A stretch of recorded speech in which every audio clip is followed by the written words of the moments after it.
Welcome to my page. Hello everyone, আসসালামু আলাইকুম। আশা করছি আপনারা সবাই ভালো আছেন। আলহামদুলিল্লাহ আমরা অনেক ভালো আছি। আজ দুপুর থেকে ব্লগটা শুরু করলাম। আজ দুপুরে রান্না করব মুরগির মাংসের তরকারি, তার সাথে আলু এবং কাঁঠালের বিচি দিয়ে রান্না করব। তার জন্য প্রথমে আমি মুরগির মাংসটা কেটে ধুয়ে পরিষ্কার করে পানি ঝরিয়ে নিয়েছি। এখন এর উপরে হলুদের গুঁড়ো, মরিচের গুঁড়ো, লবণ দিয়ে ভালোভাবে মেখে আমি এক সাইড করে রেখে দিলাম। মাংসতে আমি আলু এবং কাঁঠালের বিচি ব্যবহার করব, তার জন্য আমি এখানে আলু, কাঁঠালের বিচি, তার সাথে অনেকগুলো পেঁয়াজ কুচি করে নিলাম। এখন আমি রান্নাটা বসিয়ে দেব। প্রথমে আমি মাংসটা যে মশলা মেখে রেখেছিলাম, কড়াইতে পরিমাণ মতন তেল দিয়ে আমি এক এক করে মাংসগুলো দিয়ে লাল লাল করে মাংসটা ভেজে নামিয়ে নিলাম। মাংস তরকারিটা আজ একটু ঝাল ঝাল করে রান্না করব। একটু ঝাল ঝাল করে রান্না করলে খেতে কিন্তু ভালোই লাগে। আমার কাছে তো ঝাল ঝাল তরকারি খেতে অনেক ভালো লাগে। বাচ্চাদের জন্য মরিচ দিয়ে বেশি রান্না করতে পারি না, কিন্তু আজ ভাবলাম একটু ঝাল করেই মাংস তরকারিটা রান্না করব। এদিকে আমার সবগুলো মাংসই ভাজা হয়ে গেছে। তারপর আমি একটা বাটিতে নামিয়ে রাখলাম মাংসগুলো। এখন একটা কড়াইতে পরিমাণ মতন তেল দিলাম। তারপর এখানে অনেকগুলো পেঁয়াজ কুচি দিয়ে ভালোভাবে পেঁয়াজটা লাল লাল করে ভেজে নেব। এখানে কিন্তু আমি তেজপাতা, এলাচি, দারচিনি এসব দিয়েও ভালোভাবে ভেজে নিয়েছি। পেঁয়াজটা কিছুক্ষণ ভাজা হয়ে গেলে তারপর আমি এখানে অনেকগুলো আদা রসুনের পেস্ট দিয়ে দেবো। আদা রসুনের পেস্ট আমি পরিমাণ মতন করেই দিয়েছি। তারপর ভালোভাবে পেঁয়াজের সাথে অনেকক্ষণ ভাজা ভাজা করে নেব, যাতে আদা রসুনের কোনো গন্ধটা না থাকে। পেঁয়াজ এবং আদা রসুন সব কিছু ভালোভাবে ভাজা হয়ে গেলে তারপর আমি এখানে পরিমাণ মতন করে ঝোল দিয়ে দিয়েছি। এখন ঝোল দেওয়ার পর আমি সব ধরনের গুঁড়া মশলাগুলো দিয়ে দিব। এখানে আমি গুঁড়ো মশলা ইউজ করেছিলাম হলুদের গুঁড়ো, মরিচের গুঁড়ো, ধনিয়ার গুঁড়ো, সামান্য পরিমাণ মাংসের মশলা এবং লবণ সব কিছু একসাথে দিয়ে ভালোভাবে আমি প্রথমে মশলাটা অনেকক্ষণ কষিয়ে নেব। যে কোনো তরকারি রান্না করলে মশলাটা ভালোভাবে কষিয়ে রান্না করলে খেতে কিন্তু অনেক মজা হয়। সেটা হোক মাংস তরকারি বা মাছের তরকারি বা অন্যান্য কোনো তরকারি। তার জন্য আমি মশলাটা কিন্তু ভালোভাবে অনেকক্ষণ ধরে কষিয়ে নিয়েছি। দেখুন উপরে কিন্তু তেলটা ভালোভাবে ভেসে উঠেছে। আমার মশলাটা সুন্দরভাবে কষানো হয়ে গেছে। তারপর যেহেতু আমি মাংসটা ভেজে রান্না করব, মাংসটা কিন্তু প্রায় অর্ধেক সিদ্ধ হয়ে গেছে। এখন আমি আলুগুলো প্রথমে দিয়ে দিব। মশলাটার সাথে ভালোভাবে নাড়াচাড়া করে অনেকক্ষণ কষিয়ে নেব, আলুটা যাতে সিদ্ধ হয়ে যায়। আলুটা প্রথম দেওয়ার কারণই হলো যাতে আলুটা প্রায় অর্ধেক সিদ্ধ হয়ে যায়, তারপর আমি মাংসটা দিয়ে ভালোভাবে কষাবো। মাংসটা যেহেতু অর্ধেক সিদ্ধ আছে, এই জন্য প্রথমে আমি আলুটা দিয়ে ভালোভাবে মশলার সাথে নাড়াচাড়া করে অনেকক্ষণ কষিয়ে নেব। এর জন্য কিছু পরিমাণ পানিও দিয়েছি, যাতে আলুটা ভালোভাবে কষানো হয়ে যায় এবং সিদ্ধ হয়ে যায়। ঝোলটা দেওয়ার পর ভালোভাবে এখন আলুটা অনেকক্ষণ কষিয়ে নিব এবং জাল করে নেব, যাতে আলুটা ভালোভাবে সিদ্ধ হয়ে যায়। দেখতে দেখতে কিন্তু আমার আলুটা ভালোভাবে কষানো হয়ে গেছে এবং সিদ্ধ হয়ে গেছে। মোটামুটি আলুটা সিদ্ধ হয়ে গেছে। তারপর আমি এখানে ভাজা মাংসগুলো দিয়ে দেব। ভাজা মাংসটা দিয়েও আমি আলুর সাথে ভালোভাবে অনেকক্ষণ কষিয়ে নিব, যাতে আলু মাংস ভালোভাবে কষানো হয়ে যায়। তরকারিটা যতক্ষণ কষানো হবে মাংসটা খেতে কিন্তু ততই স্বাদ লাগবে। এখন আমি ভাজা মাংসটা দিয়ে দিলাম আলুর সাথে। এখন আলু আর মাংস একসাথে অনেকক্ষণ ধরে জাল করে নেব এবং কষিয়ে কষিয়ে রান্না করে নেব।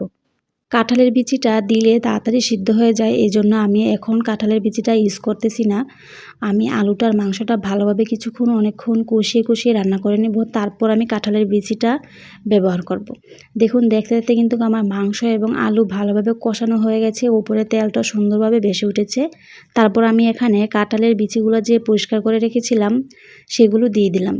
কাঁঠালের বিচি দিয়ে মাংস তরকারি রান্না করলে খেতে কিন্তু অনেক মজা হয়। আমি এই প্রথম রান্না করছি, খেয়েই বলতেছি মাংস তরকারিটা অনেক মজা হয়েছিল, কাঁঠালের বিচি দিয়ে রান্না করেছিলাম।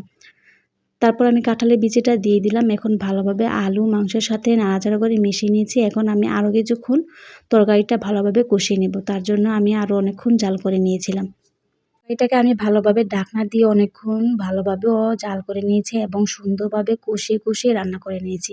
দেখুন মশলা কিন্তু সব মাংসে আলুর সাথে মিশে গেছে। তরকারির কালারটা দেখতেও কত সুন্দর দেখাচ্ছে। আমার কিন্তু এখন সব কিছু ভালোভাবে কষানো হয়ে গেছে। তারপর আমি এখানে পরিমাণ মতন করে ঝোল দিয়ে দেব। যেহেতু আমার মাংস, আলু সব কিছু ভালোভাবে সিদ্ধ হয়ে গেছে, তার জন্য আমি এখানে বেশি ঝোল দিব না, পরিমাণ মতন করে কিছু ঝোল দিয়ে দিব। এখন ঝোলটা দেওয়ার পর আমি ঢাকনা দিয়ে ঢেকে দিব, এটা যাতে ভালোভাবে বলক আসে পড়ে। ঢাকনাটা ওঠার পর দেখলাম তরকারিটা ভালোভাবে বলক এসে গেছে এবং আমার তরকারিটা রান্না করা হয়ে গেছে। মাংস তরকারির কালারটা দেখুন, দেখতে কত সুন্দর দেখাচ্ছে, আর মাংস তরকারিটা খেতেও অনেক মজা হয়েছিল মাশাআল্লাহ। তারপর আমার দেখতে দেখতে মাংস তরকারিটা রান্না করা হয়ে গেছে। তারপর আমি শেষে কিছু জিরার গুঁড়ো দিয়ে, অনেক দিন ধরে ভাবছিলাম কাঁঠালের বিচি দিয়ে মাংস তরকারি রান্না করব। তার জন্য আজ আমি এখানে মুরগির মাংস, আলু, কাঁঠালের বিচি দিয়ে মাংস তরকারিটা রান্না করে নিলাম। আমি কখনো কাঁঠালের বিচি দিয়ে মাংস তরকারি রান্না করিনি, এবারই প্রথমবার রান্না করলাম। প্রথমবারের অনুযায়ী মাংস তরকারিটা খেতে অনেক মজা হয়েছিল, আমার কাছে তো অনেক ভালো লেগেছে। বাসার সবাই খেয়ে বলেছে অনেক মজা হয়েছিল। আর মাংস তরকারির কালারটা দেখেই বোঝা যাচ্ছে মাংস তরকারিটা খেতে কিন্তু আসলে অনেক মজা হয়েছিল। তারপর আমার মাংস তরকারিটা রান্না করা হয়ে গেছে, তারপর আমি মাংস তরকারিটা নামিয়ে নিলাম। দেখুন মাংস তরকারির কালারটা দেখতে কত সুন্দর দেখাচ্ছে। আর তাসপিল আবিদ তো মাংস তরকারি হলে ওদের আর কিছু দরকার হয় না, ওরা মাংস তরকারি খেতে অনেক পছন্দ করে। ছোটোবেলা থেকে ওরা মাংস তরকারি খেতে অনেক পছন্দ করে, ওরা অনেক মজা করে মাংস তরকারি দিয়ে ভাত খেয়ে থাকে, সেটা হোক মুরগির মাংস কিংবা গরুর মাংস। ওরা সব মাংস খেতেই অনেক পছন্দ করে, আবিদ বেশি পছন্দ করে মুরগির মাংসটা খেতে। তারপর আমার মাংস তরকারিটা রান্না করা হয়ে গেলে আমি এখানে পুঁইশাক তরকারি রান্না করব। আজ কোনো মাছের তরকারি রান্না করব না, এখানে কিছু পুঁইশাক ছিল বাসায়, সেই পুঁইশাকটা নষ্ট হয়ে যাবে, এই জন্য আমি পুঁইশাকটা মাছের মাথা দিয়ে রান্না করব। তার জন্য কড়াইতে পরিমাণ মতন তেল, তারপর পেঁয়াজ কুচি, আদা রসুনের পেস্ট দিয়ে ভালোভাবে ভেজে নিয়েছি। এখন পরিমাণ মতন পানি দিয়ে দিলাম, তারপর সব ধরনের গুঁড়া মশলাগুলো দিয়ে ভালোভাবে আমি মশলাটা কষিয়ে নেব। আমি এখানে গুঁড়া মশলা দিয়েছিলাম হলুদের গুঁড়ো, মরিচের গুঁড়ো, ধনিয়ার গুঁড়ো, লবণ, সব কিছু একসাথে দিয়ে ভালোভাবে মশলাটা অনেকক্ষণ কষিয়ে নিয়েছি। দেখুন মশলা থেকে কিন্তু ওপরে আমার তেলটা বেশি উঠেছে, তারপর আমার মশলাটা কষানো হয়ে গেছে। এখন আমি মাছের মাথাগুলো দিয়ে দেবো। এই মাছের মাথাগুলো ছিল পাঙ্গাস মাছের মাথা, সেই মাছের মাথাগুলো দিয়ে আমি মশলার সাথে ভালোভাবে মিশিয়ে নিয়েছি। এখন কিছু পরিমাণ পানি দিয়ে আমি মাছগুলো ভালোভাবে সিদ্ধ করে নেব। দেখতে দেখতে কিন্তু মাছের মাথাগুলো ভালোভাবে সিদ্ধ হয়ে গেছে। দেখুন মাছের মাথা থেকে মাছগুলো সব ছুটে গেছে এবং আমার মাছের মাথাটা ভালোভাবে সিদ্ধ হয়ে সুন্দরভাবে কষানো হয়ে গেছে। ভালোভাবে সব কিছু কষানো হয়ে গেলে তারপর আমি এখানে পুঁইশাকগুলো দিয়ে দেব। পুঁইশাকটা দিয়ে ভালোভাবে আমি একটু নাড়াচাড়া করে দিব মাছের সাথে বা মাছের মশলার সাথে। পুঁইশাক থেকে যে পানিটা বের হবে সেই পানিটা দিয়ে পুঁইশাকটা রান্না করা হয়ে যাবে।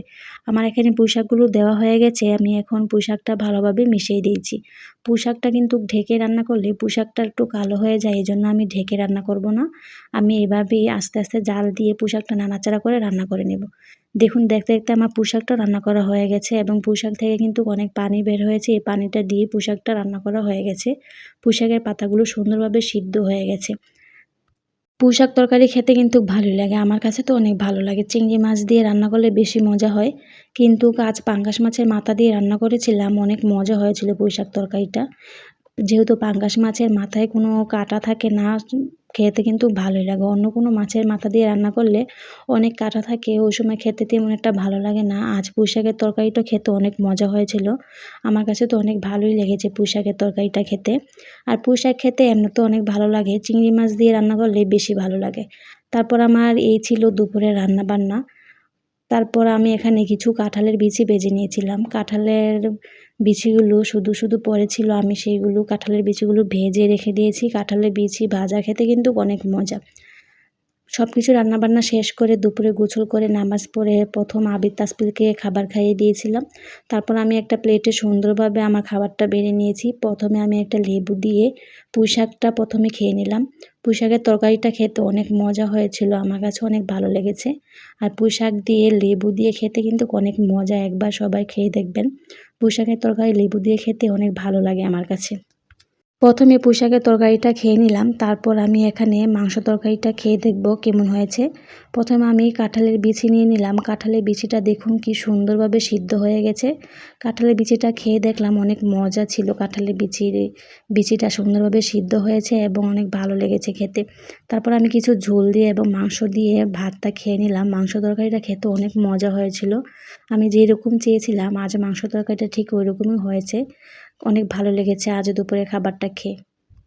এই ছিল আজ আমাদের সারাদিনের একটা ফুল ভিডিওটা যদি ভালো লেগে থাকে আমাদের সাথেই থাকবেন, লাইক, ফলো, সাবস্ক্রাইব করে তানজিন আক্তার ব্লগের পাশেই থাকবেন। সবাইকেই ধন্যবাদ।